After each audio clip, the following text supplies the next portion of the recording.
Well, hello to you again and welcome once more to our Sunday series. You've probably already heard the lovely story of the lady who was leaving church after the Sunday service. And she said to the vicar, "Thank you so much for today's sermon.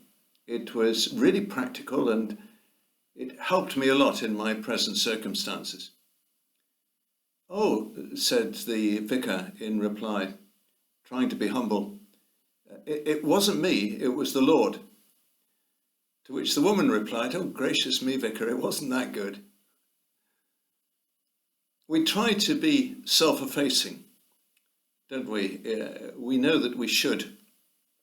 And sometimes gifted Christians try to pass off the compliments that they receive by attributing honour to the Lord. And that sounds the right thing to do. Don't praise the man, praise his master. It's a good and sound principle. But why? Our theme today is the glory of God alone. Back in the 17th century, a catechism was written for the instruction of children and young people. It's called the Westminster Shorter Catechism. The idea was that questions were asked and answers were given so that the children would learn the central facts of the Christian faith. It began with this question: what is the chief end of man? I wonder how we would have answered that question if we didn't know what was coming next. What is the chief end of man? To which the child was to reply, the chief end of man is to glorify God and to enjoy him forever. It doesn't sound a very contemporary answer in the light of all that's going on around us. Surely the chief end of man is to make sure that he recycles his rubbish carefully, that he plans to buy an electric car the next time that he needs to change his vehicle, and that he observes social distancing when out and about. What is the chief end of man? To glorify God. Does God think that's right? He must be a terrible egotist if he does. But think this through with me. Does God exist for us, or do we exist for God? Am I doing him a favour by believing in him? Is God indebted to me, or am I indebted to God? There can only be one answer to these questions. I exist for God. I'm not doing him a favour by believing that he exists, because he does exist whether I believe it or not. I'm indebted to him deeply. He made me. He's given me life. He keeps me. He sustains the world I inhabit. He's sent Jesus for me. He's forgiven me through the cross. The indebtedness is entirely one way, from me to him. Barry Cooper, in his website, Simply Put, writes that because by nature we are glory-seeking creatures, if we were to invent a religion from scratch, we would always smuggle into it some way of making it ultimately about us. How stark the contrast between that statement and what Jesus has to say. I'm not seeking glory for myself, said Jesus. That's John chapter 8, verse 50. How startling that comment is, because from his life, his behaviour, his ministry, and his sacrifice at the cross, he is deserving of glory. Yet he doesn't seek it. Instead, he declares that he honours his Father. He wants glory to go to his Father. He lived and taught and served and died and rose again for the honour of his Father. Can we do less? If we agree that the glory of God is to be our primary concern, then three things follow. Firstly, a desire for the glory of God will be deep within our DNA as Christians. We'll not have to be persuaded about its importance. It will be natural to us. Here's a test to see if it's in our DNA or not. There's a verse in the prophecy of Isaiah, chapter 28 and verse 26 and verse 8. Your name and renown are the desire of our hearts. How does your soul respond to that? Is there an echo somewhere deep within which comments, yes, my soul says that I want that too? Or does it sound like a complete irrelevance to you?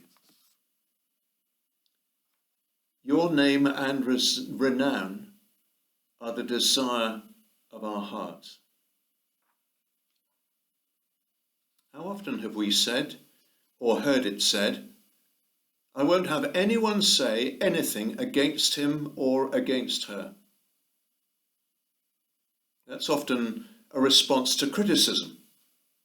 Criticism that may be levelled against our spouse or maybe against one of our children. They are ours. I won't have anything bad said against them, and we rise to their defence. Their honour and reputation is important to us. No one has to teach us to speak up for them or to defend them. It's natural to us because we love them and instinctively know that it's our role to defend them. So it is with the Lord. His honour, his glory, his reputation are of importance to us. If we need persuading of this, then there's something wrong. Your name and renown are the desire of our hearts. That's in our DNA. Secondly, if we are going to glorify God, then we will be motivated to worship him. The purpose of worship is not to provide entertainment for Christians. It's not to make us feel good. It's something which we give to God and which we use to bring pleasure to him. Because we offer it voluntarily, and because no one can force worship out of us, then that in itself is something which pleases him. We choose to worship, and even the feeblest, most tuneless, and old-fashioned worship will delight his heart. Worship is for him, not for us. Now, I've heard people over the years scorning the idea of going to heaven and spending their days in singing endless hymns, as they say.